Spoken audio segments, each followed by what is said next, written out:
കല്യാണ സദ്യകളിലൊക്കെ നമുക്ക് കിട്ടുന്ന ക്യാരറ്റും മാങ്ങയും വെച്ചിട്ടുള്ളൊരു അച്ചാറുണ്ട്. അടിപൊളിയാണ്. എങ്ങനെ ഉണ്ടാക്കണമെന്ന് നോക്കിയാലോ? അതിനായിട്ട് മാങ്ങ നല്ല കട്ടിയുള്ള മാങ്ങ എടുക്കണം. ചെറുതായിട്ട് അരിഞ്ഞെടുക്കുക കേട്ടോ.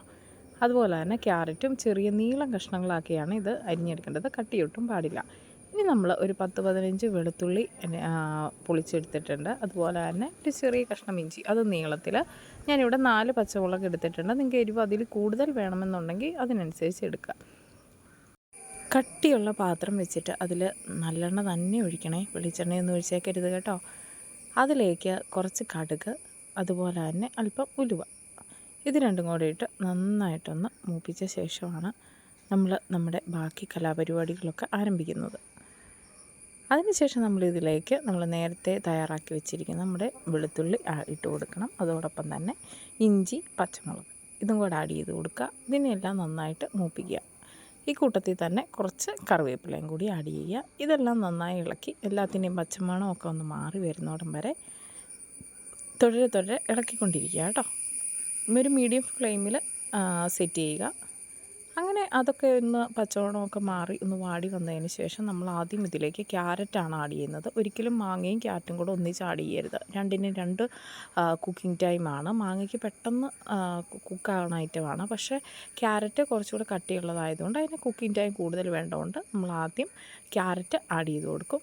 അതിലേക്ക് അല്പം ഉപ്പൂടെ ചേർത്ത് നന്നായിട്ട് അത് ആ എണ്ണയ്ക്കകത്ത് ഒന്ന് നന്നായിട്ട് വാടി വരണം. എണ്ണയിൽ തന്നെ കിടന്ന് വെന്ത് വരണം ക്യാരറ്റ് ഒരു പകുതി വേവ് കഴിയുമ്പോഴാണ് നമ്മൾ മാങ്ങ ആഡ് ചെയ്യത്തുള്ളൂ കേട്ടോ. അപ്പം ക്യാരറ്റൊക്കെ വേവട്ടെ. ഈ സമയം ഓടിപ്പോയി നമ്മുടെ ചാനൽ സബ്സ്ക്രൈബ് ചെയ്തിട്ടില്ലെങ്കിൽ ഒന്ന് സബ്സ്ക്രൈബ് ചെയ്യുക, ഷെയർ ചെയ്യുക, ലൈക്ക് ചെയ്യുക. നിങ്ങൾക്ക് ഇഷ്ടപ്പെട്ടെങ്കിൽ നിങ്ങളുടെ അഭിപ്രായങ്ങളൊക്കെ കമൻ്റായിട്ടൊക്കെ അറിയിക്കാനും മറക്കരുത് കേട്ടോ. അപ്പോൾ ഇത് കണ്ടോ, ഈ ഒരു പരുവത്തിലൊക്കെ എത്തിക്കഴിയുമ്പോഴത്തേക്കും നമ്മളിതിലേക്ക് നേരത്തെ അരിഞ്ഞു വെച്ചിരിക്കുന്ന മാങ്ങ ആഡ് ചെയ്ത് കൊടുക്കണം. എടുക്കുന്ന മാങ്ങയ്ക്ക് പുളി കൂടുതലാണ് എന്നുണ്ടെങ്കിൽ നമ്മൾ ഈ ചെറുതായിട്ട് അരിഞ്ഞു വെക്കുന്ന സമയമില്ലേ, അന്നേരം കുറച്ച് നേരത്തേക്ക് കുറച്ച് ഉപ്പൂടെ അതിൽ ഇട്ട് തിരുമ്മി മാറ്റി വയ്ക്കണം കേട്ടോ. അപ്പോൾ കുറച്ച് പുളിയൊക്കെ ഇറങ്ങിക്കോളും. അപ്പോൾ ഇതെല്ലാം കൂടെ നന്നായിട്ട് നല്ലപോലെ ഒന്ന് മിക്സ് ചെയ്യുക. നല്ലപോലെ മിക്സ് ചെയ്ത് അധികം ടൈമൊന്നും വേണ്ട കേട്ടോ.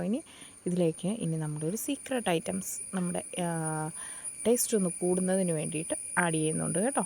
ഞാൻ ഇത് വേറെ വീഡിയോസിലൊന്നും ഇങ്ങനെ ഈ ഒരു ഐറ്റം ഇട്ട് കണ്ടിട്ടില്ല. പക്ഷേ എങ്കിലും ഞങ്ങൾ നോർമൽ ഇവിടെ ഉണ്ടാക്കുമ്പോൾ ഇത് ആഡ് ചെയ്യാറുണ്ട്. ടേസ്റ്റിൻ്റെ കാര്യത്തിൽ ഒരു കോംപ്രമൈസും ഇല്ലാത്തൊരു അച്ചാറാട്ടോ ഇത്. അപ്പോൾ അതിനെ ഒന്നുകൂടെ ടേസ്റ്റി ആക്കുന്ന ഒരു പൊടിക്കൈയാണിത്. അതെന്താണെന്ന് വെച്ചാൽ കാരണവന്മാരായിട്ട് പറഞ്ഞു തന്നതാണ്. നിങ്ങൾക്ക് താല്പര്യം ഉണ്ടെങ്കിൽ മാത്രം ഇത് ചേർത്താൽ മതിയേ. ഒരു പ്രാവശ്യമൊക്കെ ഒന്ന് ട്രൈ ചെയ്ത് നോക്കുക. നമ്മളൊരു പാത്രത്തിൽ ഒരല്പം കടുകും അല്പം ഉലുവയും കൂടി നന്നായിട്ട് ഒന്ന് ചൂടാക്കിയെടുത്തിട്ട് അത് പൊടിച്ചെടുത്തതാണ് അത്.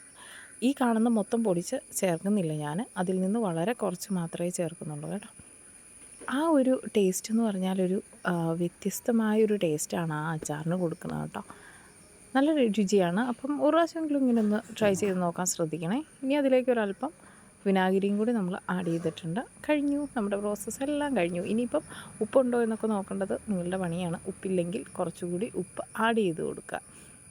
അപ്പോൾ അടിപൊളിയായിട്ട്, എന്ത് സിമ്പിളല്ലേ, വളരെ സിമ്പിളായിട്ട് നമുക്ക് ഉണ്ടാക്കി വെക്കാം. അതുപോലെ തന്നെ സ്റ്റോർ ചെയ്ത് വെച്ചാൽ ഒരു മാസമൊക്കെ സുഖമായിട്ട് നമുക്ക് യൂസ് ചെയ്യാനായിട്ട് സാധിക്കും. അച്ചാറപ്പോൾ എല്ലാവരും മസ്റ്റായിട്ടും ട്രൈ ചെയ്ത് നോക്കണേ. മറ്റൊരു വീഡിയോയുമായി അപ്പം നമുക്ക് വീണ്ടും കാണാം.